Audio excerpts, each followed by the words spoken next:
ఏపీలో జరిగిందే తెలంగాణలో రిపీట్ అవుతుందా? ప్రభుత్వం మారితే కూల్చివేతలేనా? కూల్చివేతలు కక్ష సాధింపుగా భావిస్తున్నారా? తెలంగాణలో కూడా మొదలు పెట్టారా? అక్రమంగా నిర్మించిన పార్టీ ఆఫీసులను కూలగొట్టనున్నారా? లిస్టులో బీఆర్ఎస్ పార్టీ ఆఫీసులు కూడా ఉన్నాయా? ఆయన చెప్పారంటున్న అధికారులు లోటస్ పాండ్లో కూల్చివేత కూడా ఆయనే చెప్పారా? అక్కడ ఇంతే, ఇక్కడ అంతే మాదిరి same to same scene repeat చేస్తున్నారా? Let's watch the story.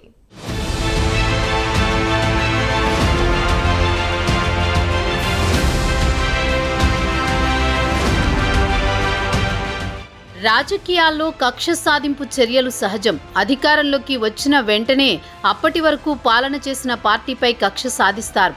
వ్యతిరేక పార్టీ నేతల వ్యాపార సంస్థలపై దాడులు, వారి వ్యాపార మూలాలు దెబ్బతీయడం లాంటివి గతంలో జరిగేవి. ఇటీవల కాలంలో అక్రమ కట్టడాలు అంటూ వ్యతిరేక పార్టీ ఆఫీసులను కూల్చడం జరుగుతుంది.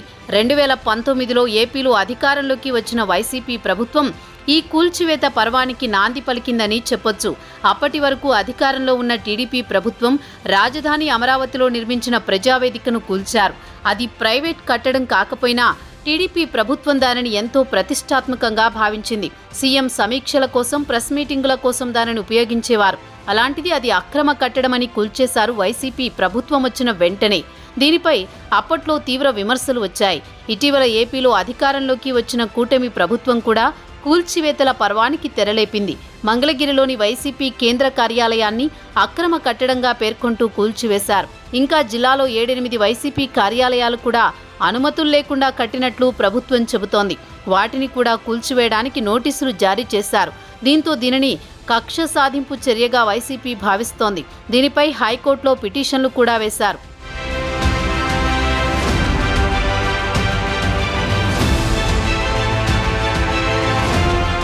మరోవైపు తెలంగాణలో కూడా కూల్చివేతల పర్వం ప్రారంభమైందని తెలుస్తోంది. కొద్ది రోజుల క్రితం ఏపీ మాజీ సీఎం జగన్ కు చెందిన హైదరాబాద్లోని లోటస్ పాండ్ నివాసంలో కొన్ని అక్రమ కట్టడాలున్నాయని జీహెచ్ఎంసీ అధికారులు వాటిని కూల్చివేశారు.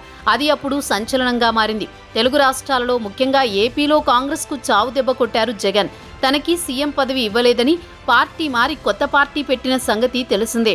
ఇప్పుడు లోటస్ పాండ్లో కట్టడాలు కూల్చడంతో దీనిని కూడా కక్ష సాధింపు చర్యగా భావించారు వైసీపీ శ్రేణులు.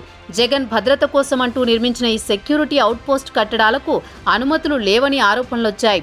రోడ్డును ఆక్రమించి నిర్మాణాలు చేపట్టారని, ఇవి ప్రజలకు అసౌకర్యం కలిగిస్తున్నాయని, ట్రాఫిక్కు ఇబ్బందికరంగా మారాయని ఫిర్యాదులు అందాయి. ఈ కూల్చివేతకు Telangana roads and building minister Komatireddy Venkatareddy అనుమతి ఇచ్చారని తెలుస్తోంది. దీంతో వైసీపీలోని పెద్దలు రంగప్రవేశం చేసి ఆపాలని కోరినట్లు సమాచారం. అయినా కొన్ని కూల్చివేశారు. అదేవిధంగా ఇప్పుడు తెలంగాణ వ్యాప్తంగా కొన్ని బీఆర్ఎస్ కార్యాలయాలు కొన్ని అక్రమంగా నిర్మించారని, వాటిని కూల్చడానికి మంత్రి కోమటిరెడ్డి అనుమతి ఇచ్చారని ప్రచారం జరుగుతోంది. ఈ కూల్చివేతలపై రాజకీయ వర్గాల్లో తీవ్ర చర్చ జరుగుతోంది.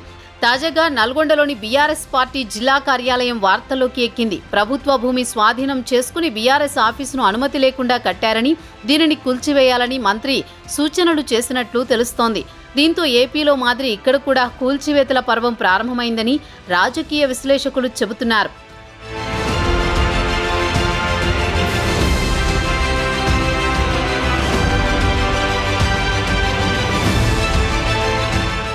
గతంలో బీఆర్ఎస్ ప్రభుత్వం కూడా అధికారంలోకి వచ్చిన కొత్తలో హైదరాబాద్లో ఉన్న గురుకుల్ ట్రస్ట్ భూమిలోని అక్రమ కట్టడాలను కూల్చివేశారు.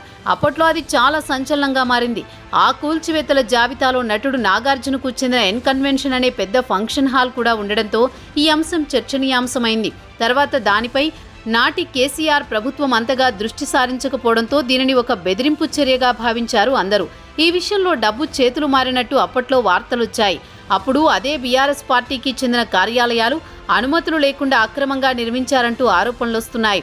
దీంతో వాటిని కూల్చివేయాలని సంబంధిత అధికారులకు ఆదేశాలు అందినట్టు తెలుస్తోంది. మరోవైపు నల్గొండలో బీఆర్ఎస్ కార్యాలయాన్ని అన్ని అనుమతులతోనే నిర్మించామని బీఆర్ఎస్ శ్రేణులు చెబుతున్నాయి. కోమటిరెడ్డి వెంకటరెడ్డి స్వయంగా రంగంలోకి దిగి కూల్చివేతలకు ఆదేశాలు ఇచ్చినట్టు తెలుస్తోంది.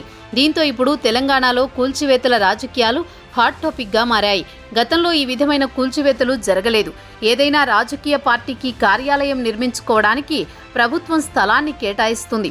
ఇది ఎప్పటి నుంచి కొనసాగుతున్న విధానం. గతంలో జూబ్లీహిల్స్లో బీఆర్ఎస్ పార్టీ కేంద్ర కార్యాలయం నిర్మించుకోవడానికి నాటి వైఎస్ ప్రభుత్వం అనుమతి ఇచ్చింది. దానిపై కూడా అప్పట్లో కాంగ్రెస్లో బాగా చర్చ జరిగింది.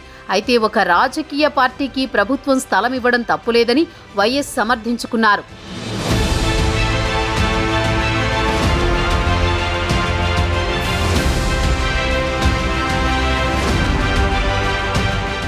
ఇప్పుడున్న చాలా పార్టీలు తమ కార్యాలయాలను ప్రభుత్వం ఇచ్చిన భూమిలోనే నిర్మించినవి ఉన్నాయి. ప్రభుత్వ విధానంలోనే ఇది ఉందని నిపుణులు సైతం చెబుతున్నారు. అయితే నిర్మాణానికి సంబంధించి అన్ని శాఖల అనుమతులు తప్పనిసరిగా తీసుకోవాల్సి ఉంటుంది. ఇటీవల ఏపీలో కూల్చిన వైసీపీ కేంద్ర కార్యాలయం కూడా ఈ కోవలోకే వస్తుందని తెలుస్తోంది.